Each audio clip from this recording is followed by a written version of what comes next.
This is National Educational Television, a program distributed by the Educational Television and Radio Center.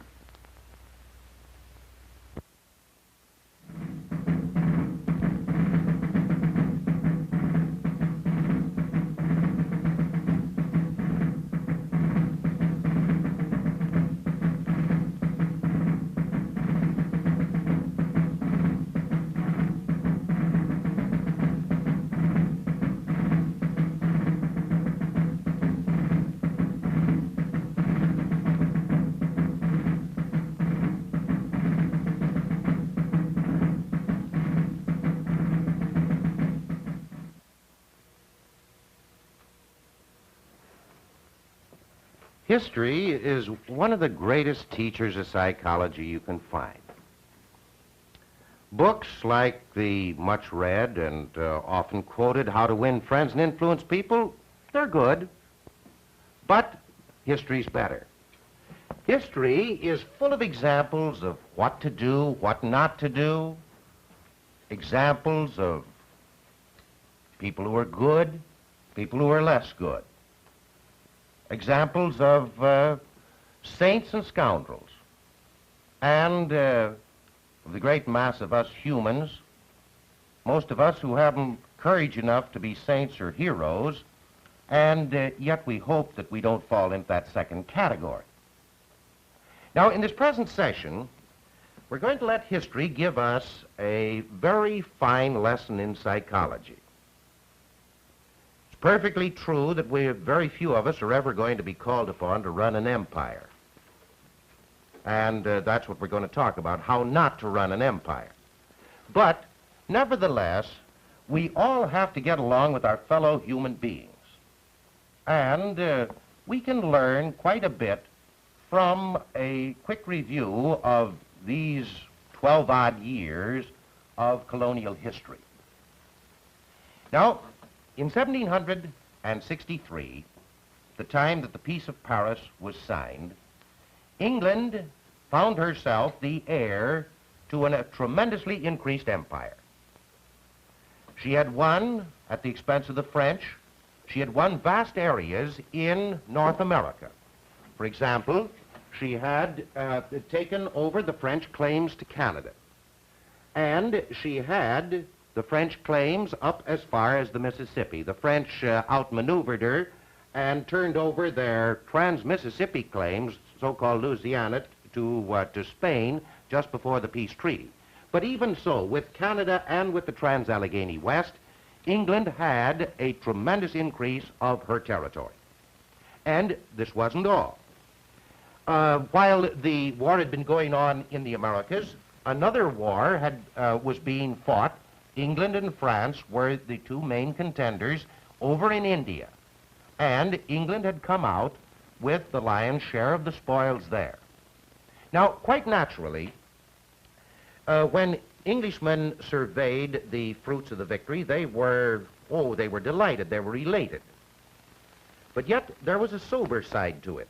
England's leaders saw very quickly that this new empire that they had, while it was very grand, very vast, and all of that, that it was going to take an awful lot to run it. An awful lot in the way of manpower, an awful lot in the way of resources, an awful lot in the way of finances. Now, with this as a conviction, the Englishmen, the English leaders, saw that they were going to have to revamp their colonial policies. Now, up to this time, English colonial policy, to a very large extent, had been satisfied to regulate the lives of the colonials, the Englishmen overseas. There was regulation of navigation. There was regulation of their trade.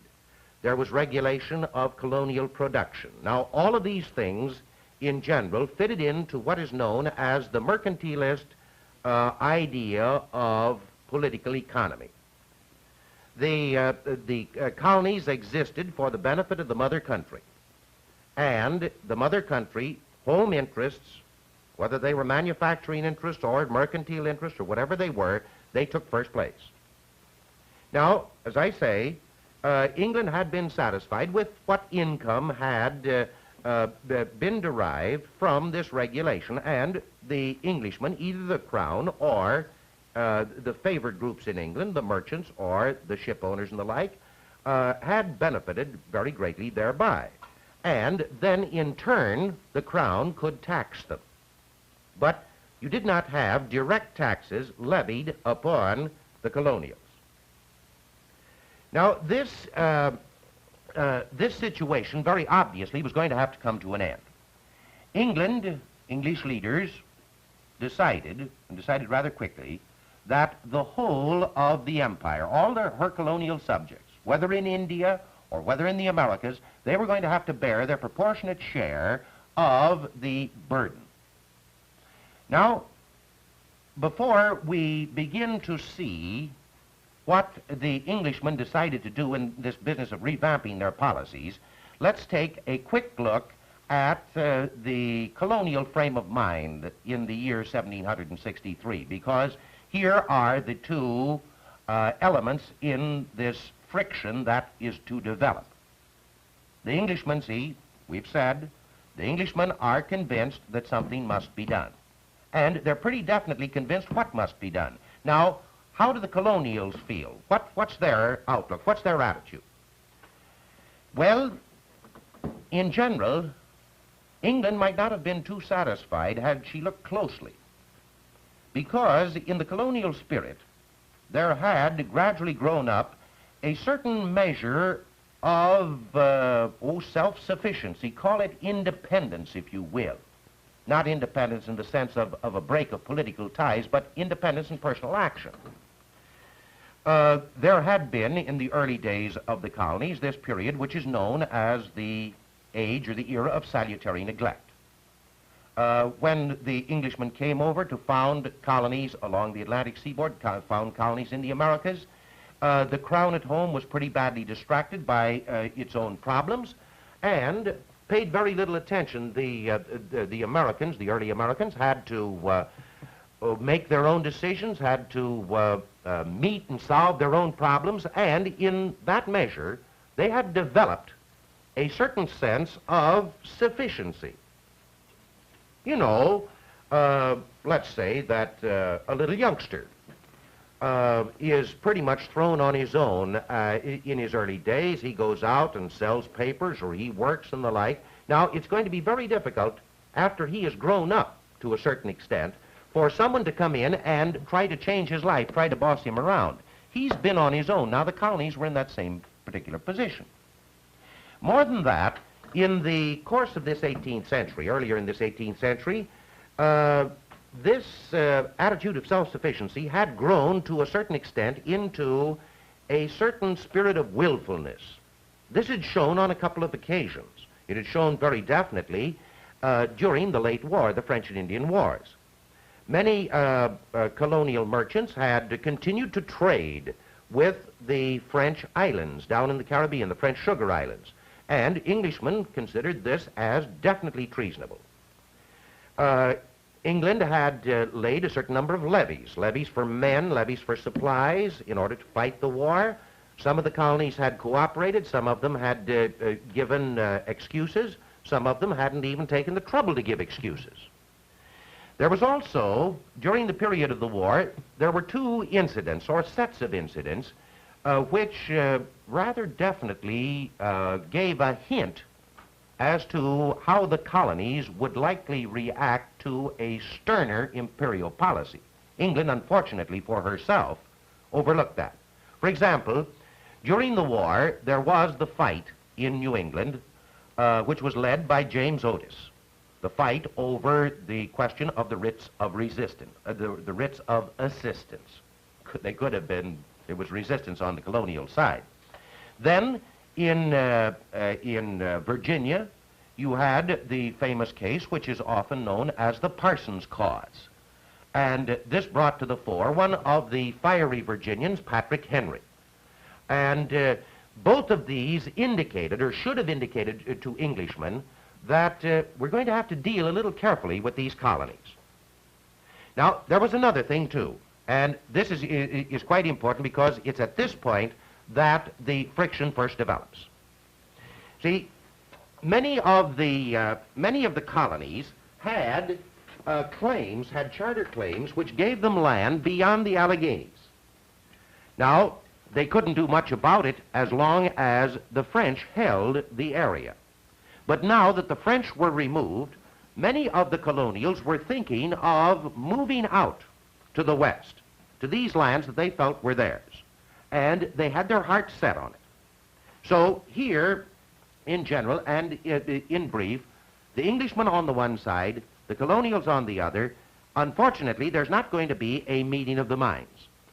Now, very quickly, the English leaders begin to act.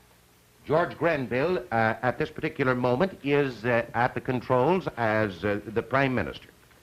Now, one of the first things that England does is to have the king issue what is known as the Proclamation of 1763. Now, this Proclamation of 1763 draws a line along the watershed of the Alleghenies and says to the colonials, you're to stay on the ocean side of that line until we give permission for you to migrate. Now, in general, the idea was good. And English leaders intended the proclamation or the prohibition to move to the west against moving to the west, intended that to be a temporary matter until she could solve some of her problems. And she had rather terrific problems to solve in North America. For example, there was the problem of organization, administration, and defense of her newly won territories. There was the problem of how to divide up the land and make it available in equitable fashion. There was the problem of the Indians. And it was this problem in particular which the proclamation line tried, well, it itself could not solve it, but it set the stage for solving it. See, if the colonials were held back here along the seaboard, then the English leaders would have time to win the friendship of these Indians out here in the west who formerly had been allies of the French and had been schooled to hate and distrust the English. Now, that this was wise should have been perfectly evident to the colonials had they wanted to give England a break. Many of them didn't at this particular point. In 1763, you had the Pontiac Rebellion, in which Pontiac roused all of the Indians of this western area to try to form a united front against the advance of the white men. Here's our old friend Pontiac here. This is not the latest model. Let us just say that. Now, so the colonials are, or England, let us say, is off to a bad start. The colonials are mad. They say, why did we cooperate? Why did we try to drive the French out? Just so England could build a fence and tell us we couldn't cross the fence? This we don't appreciate. Now, in very quick succession, then, came 3 acts. The Sugar Act of 64, the Currency Act of 64, and then subsequently the Stamp Act. Now, the Sugar Act and the Currency Act, in general, had nothing that was very new about them. Both of them fitted into the mercantilist pattern. Let's make sure that the colonies serve the mother country. The Sugar Act prohibited trade with the French sugar islands. It was very largely developed in order to protect the British sugar growers against competition from the French sugar growers down in the West Indies. The Currency Act also sought to protect certain groups of Britishers. In the colonies, there was always a shortage of hard money, and a good deal of paper money had to be issued. And also, the colonials in general were rather constantly in debt to the British merchants for the manufactured goods which they needed. So, in order to pay off some of these debts, one or other of the colonies in the course of time, and in this particular instance Virginia, had passed a law making their own colonial currency legal tender for the payment of debts to the British. They had tried to give to be realists in the matter, and they had said, okay, we won't ask the British merchants to take the Virginia pound at par with sterling, but we will make a ratio. Now, on paper it looked all right when the Virginians paid the British merchants, and the British merchants went out to try to exchange these Virginia pounds for pound sterling. They found that they had been very definitely shortchanged. They screamed, and Parliament passed this act. Now, most of these were pretty much routine. Not so the Stamp Act. The Stamp Act of 1765 is really the thing that touches off this pent-up colonial feeling. The Stamp Act is it's a venture into a new field, into a field of direct taxation. Revenue stamps are ordered to be carried on all legal documents, on advertisements, on almanacs, on calendars, on bills of lading, and so on. Now, this is an instance where the British are putting their hands directly into the colonials' pockets. And it's a type of taxation in which the colonials have not been consulted. Now, the colonials had no objection. They had paid, their legislatures had levied taxes on them. Their colonial legislatures had done so. They had no objection to that because they said, we are being taxed by our representatives. Taxation without representation becomes the cry now. And they object very strenuously. There's a great show of opposition up and down the seaboard, and it more or less culminates in a very interesting meeting in New York in October of this year, 65. Massachusetts has invited the colonies to send delegates to a meeting here in New York, a fairly central location, and men from 9 of the colonies come up to discuss their problems. Now, out of this discussion grows the decision to put the pressure on the Englishmen where it hurts. They're going to put the pressure on English merchants. And they say, we'll stop buying English goods. And they knew very well that sooner or later the English merchants would trot over to Parliament and say, for goodness sake, quit offending those colonials because our markets are closing in on us. And this is actually what happened. In the next year, there was a repeal of the Stamp Act. Now, the colonials, by cooperation, and this was a very important lesson, by cooperation had won a first victory. However, the British Parliament was no fool. And as a rider to the repeal to the Stamp Act, they passed the so-called Declaratory Act, in which they took the ground right out from under the constitutional objection against the imposition of taxes, even direct taxes. And they said that even though the colonials were not represented in the British Parliament, nevertheless, the British Parliament represents all Britishers, no matter where they are, throughout the empire. The colonials didn't pay too much attention to that in the exultation of having won a first victory. You might say they had more or less won the first round. Now, there was a short time out, and then in 67, you have the Townshend duties. Now, there's been another change of ministry. The Rockingham ministry has yielded place to a ministry headed by Sir William Pitt the Elder.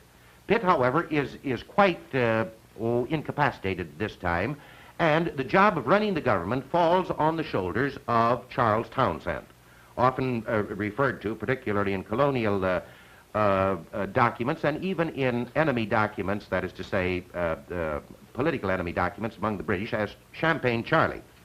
Well, there's pressure on him in England by the large landowners there to reduce the land tax, and he has to yield to that pressure. Now, that means a decline in the revenue, and he's going to have to make it up some way, and not having learned a lesson, he decides the best way to make that up is make the colonials pay. And he says, furthermore, they objected to internal taxation. All right, let's put a different type of taxation on. Let's put import duties. And so he passes, or he proposes to Parliament, and Parliament passes a series of duties on all glass, all lead, paper, and tea introduced into the colonies. Now, once again, the colonies flare up. They say, we, perfectly true, but we were not consulted in this. We don't mind paying taxes as long as we have our say, as long as we are given the rights of Englishmen to tax ourselves. Now, in the next few years, there are a number of incidents which show the temper of the colonials. Now, for example, Townshend, in order to see that these duties were collected, he went back and dug up this old problem of the writs of assistance and said they're legal. All right, the colonials had objected very strenuously 10 years before, 13, 14 years before, to these these unspecified search warrants. Then you also had the question of the violators were not going to be tried in jury courts, they were going to be tried in admiralty courts. And the colonials said, all right, he is getting himself into a position where he can do just about whatever he wants. We are losing our say. Now, once again, non-importation agreements begin to show, and the like. And here you are with the colonials just jumping up and down. And in 70, there's another change of ministry. Lord North comes in, and he decides to shift the to shift the pattern. Now, everything goes well until 1773, and the colonials begin to build up a good deal of confidence in King George III. They figure, okay, the fly in the ointment, the real bully is Parliament, not the King. There's a fair amount of loyalty to the King. Then North allows himself to be maneuvered into the Tea Act. Now, this Tea Act of 1773 really starts things going. And the story behind it, briefly, is this. During the previous acts, the Townshend Acts, a number of the colonial merchants had smuggled a good deal of Dutch tea into the colonies, and they were selling this Dutch tea. The British East India Company was in a rather bad state at the time. Its finances were tottering. It was on the verge of bankruptcy, and here in its warehouses, it had some 17 million pounds of tea.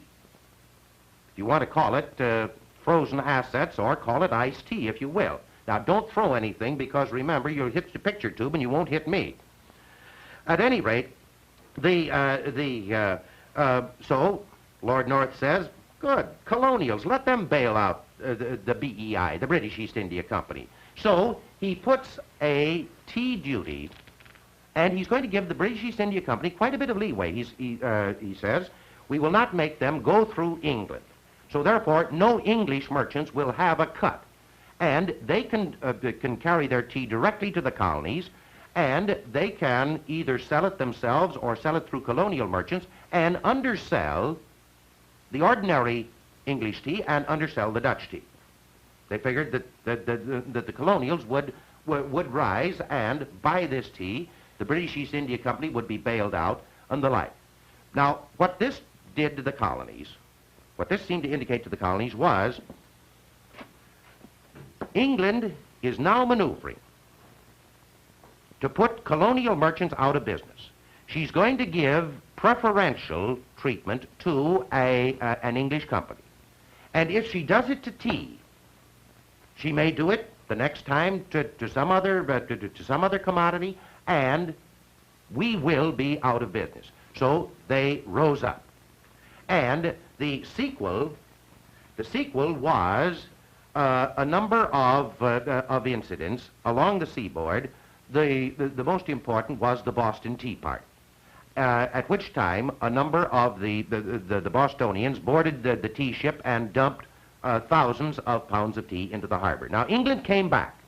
This was an overt act of disobedience. England came back with the Intolerable Acts, by which she decided to punish Boston, punish Massachusetts. The port of Boston was closed, and Boston, the Massachusetts Assembly was deprived of a certain number of its powers, and so on and so forth. Now, this was serious. And a few years before, Sam Adams had set up a series of, sort of a colonial grapevine, known as the Committees of Correspondence, and buzz, buzz, buzz, buzz, buzz, all along the seaboard. What had happened to Boston was relayed, and the colonials felt, all right, England is trying to get tough now. We have to do something to protect our rights. Parliament is running roughshod over us. And if we just lie down, well, we're goners. So they issued the call for the First Continental Congress. And the First Continental Congress met in Philadelphia in 1774. And it was to decide, they were to determine just how much authority has England over her colonies, and what are we going to do about these intolerable acts. Well, the answer to the second was to establish what was going to be a progressive boycott. They were going to try to hurt the English merchants. And then they left and said, we've gotten so much done here, let's meet next year in May.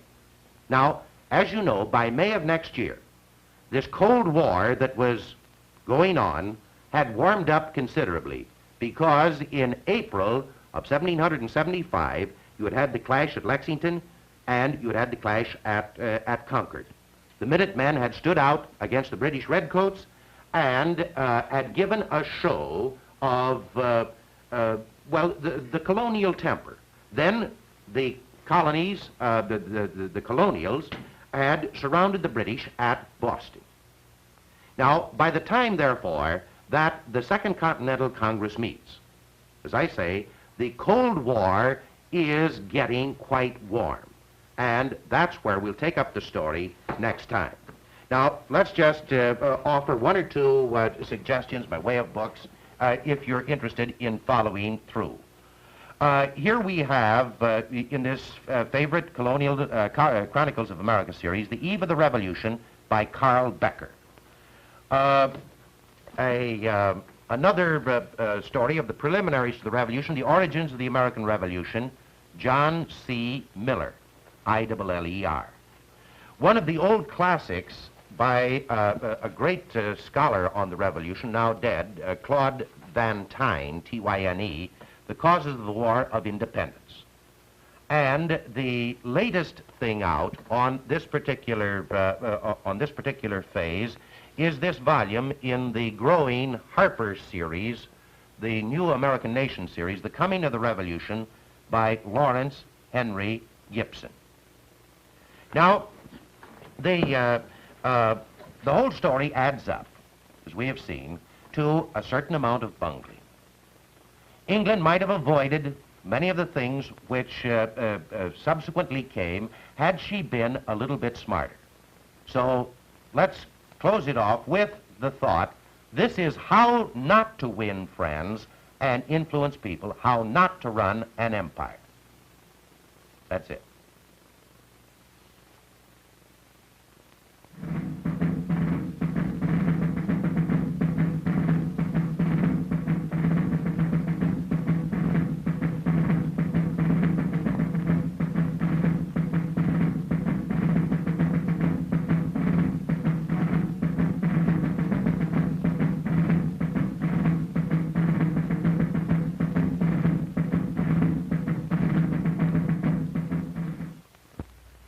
The preceding program was distributed by the Educational Television and Radio Center. This is National Educational Television.